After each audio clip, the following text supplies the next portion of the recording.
84 वर्षकी आमामाथि बलात्कार भएको छ कि यही समाजमा।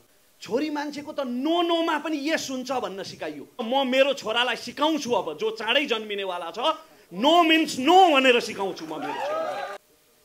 मलाई एउटा कुरामा चाहिँ गर्व छ, मैले अघि भने नि, समाज हामी त्यस्तो बनाउन चाहन्छौँ जहाँ नारी शक्तिको समता र प्रतापको सम्मान हुन सकोस्। त्यसरी नै जसरी हाम्रो शास्त्रले गर्छ त्यस प्रकारको समाजको निर्माण गर्न हामी चाहन्छौँ।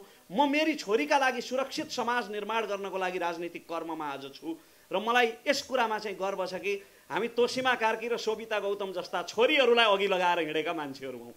यसमा मलाई गर्व छ। दिनुपर्छ। रवि लामिछाने गृहमन्त्री भइरहँदा तत्कालीन समयमा राष्ट्रिय स्वतन्त्र पार्टीले 25वटा काण्डको सघन बृहत छानबिन गर्ने भनेर त्यो एउटा उद्घोष गरिरहँदा, घोषणा गरिरहँदा हाम्रो पार्टी सभापतिको पहिलो निर्णय नै यो घटनालाई जसरी भए पनि टुङ्ग्याउने भन्ने थियो र त्यसका लागि धेरै सघन प्रयासहरू पनि भइरहेका थिए। म अहिलेको सरकारले त्यसलाई निरन्तरता दियोस् भन्ने चाहन्छु।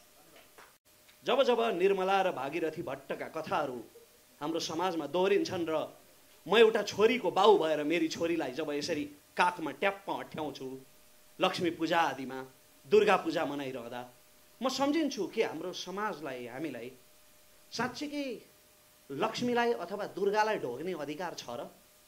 त्यो योग्यता हामीले आर्जन गरेका छौँ? जुन माहौल छ अहिले हाम्रो गाउँघरमा, सहर बजारमा, जहाँ 7 बजेभन्दा उता रातको समय 7 कटेपछि छोरी घर बाहिर छ भने छोरीका बाउहरू, छोरीका आमाहरू त्रसित हुनुपर्ने जुन प्रकारको माहौल निर्माण भएको छ, यो माहौलमा केवल दुर्गा र लक्ष्मीलाई ढोगेर मात्र नारीप्रतिको हाम्रो सम्मानको पुष्टि हुन्छ र?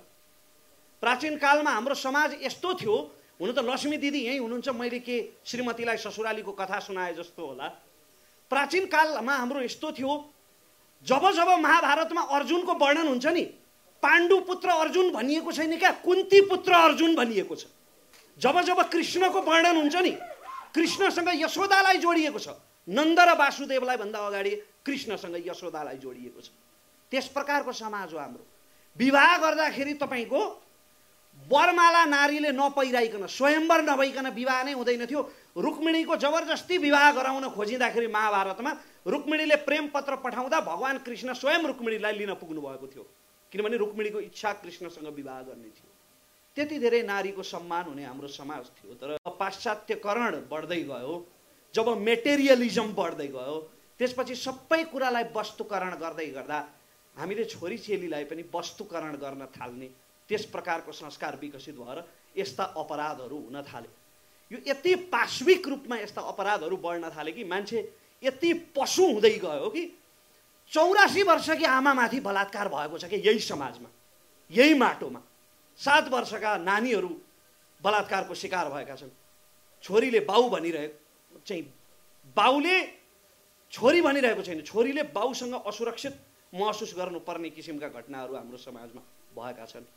म एउटा पुरुष भएको नाताले यो कार्यक्रममा उपस्थित र यो देशमा उपस्थित सम्पूर्ण पुरुषहरूको तर्फबाट लज्जाले शिर झुकाउन चाहन्छु। हामीले यस खालको समाज निर्माण गर्नु हुँदैन र यो गीतले दिन खोजेको सन्देश पनि यही हो। भयो किन त यस्तो भन्दा छोरीलाई खितितिति नहाँसै भन्न सिकाइयो। कुनै छोरालाई ओए खितितिति हाँस्दैमा त्यसलाई ग्रान्टेड नलि है भन्न सिकाइएन क्या। हाँस्नु त पायो नि। छोरीलाई 7 बजे पछाडि घर फर्किहालै भन्न सिकाइयो।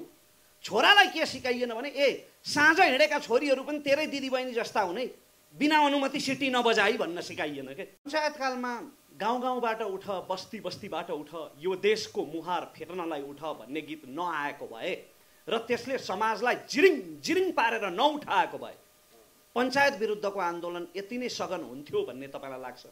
मलाई लाग्दैन। आमा दिदी बहिनी हो कति बस्छौ दासी भई, चोटको सधैँ प्यासी भनेर जेबी टुरेले नगाएको भए नारी सशक्तिकरणको आवाज यति बुलन्द रूपमा उठ्थ्यो होला र भन्ने प्रश्न छ। त्यसकारण गीत सङ्गीत जहिले पनि समाजको ऐना हो र समाजको ऐनाको हिसाबले समाजका उज्याला पक्ष पनि अँध्यारा पक्ष पनि चित्रण गर्न र त्यसलाई चिर्नका लागि गीत सङ्गीतको धेरै ठुलो भूमिका हुन्छ। म तमाम ती कलाकारहरूलाई नमन गर्न चाहन्छु जसले हाम्रो समाज रूपान्तरणका लागि भूमिका निभाइरहनु भएको छ। छोरी मान्छेको त नो नोमा पनि यस हुन्छ भन्न सिकाइयो। तर म मेरो छोरालाई सिकाउँछु, अब जो चाँडै जन्मिनेवाला छ, नो मिन्स नो भनेर सिकाउँछु म मेरो छोरालाई। यो कहिल्यै सिकाइएन। त्यसकारण यस प्रकारको समाज हामीले अबका दिनमा निर्माण गर्नुपर्दछ। योभन्दा धेरै म बोल्न चाहन्न, नत्र अघि मैले दिएको सुझाव फेरि निरर्थक हुन जान्छ। म सम्पूर्ण सञ्चारकर्मी साथीहरूलाई हृदयदेखि नै आग्रह गर्न चाहन्छु कि यो गीतको प्रचार प्रसारमा यथाशक्य सहयोग गर्नुहोला। हामी सबैले यथाशक्य सहयोग गर्नुपर्छ, किनभने यसको उद्देश्य कमर्सियल छैन। जति नै मैले व्यावसायिक सफलताको शुभकामना दिए पनि 25 लाख उठ्नेवाला छैन। ढुक्क हुनु होला माधव दाइ। त्यसकारण उहाँले अघि भन्नुभयो मैले यो पैसा कमाउनका लागि गरेकै होइन, खालि समाजमा दिदी बहिनीप्रतिको एउटा सम्मानको सन्देश दिनका लागि, नारी समताको सन्देश दिनका लागि मात्रै मैले यो गीत बनाएको हो, पैसा कमाउनका लागि होइन भन्नुभएको छ। त्यसकारण उहाँको समाजप्रतिको समर्पणको कदर गर्न पनि हामीले यो गीतको प्रचार प्रसारमा धेरैभन्दा धेरै जनजनसम्म यो गीतलाई पुर्याउनमा यथाशक्य सहयोग गर्नैपर्छ। बाँकी कुरा मैले केही कुराहरू सम्झेको थिएँ, मेरो पालो अन्तिममा आयो। अन्तिममा आएर मैले थोरै बिर्से जस्तो लाग्यो। यद्यपि भन्नुपर्ने कुरा सबै भने जस्तो पनि फेरि लाग्छ। यहाँहरू सबैले मलाई सुनिदिनु भयो, यसका लागि हृदयदेखि नै धन्यवाद।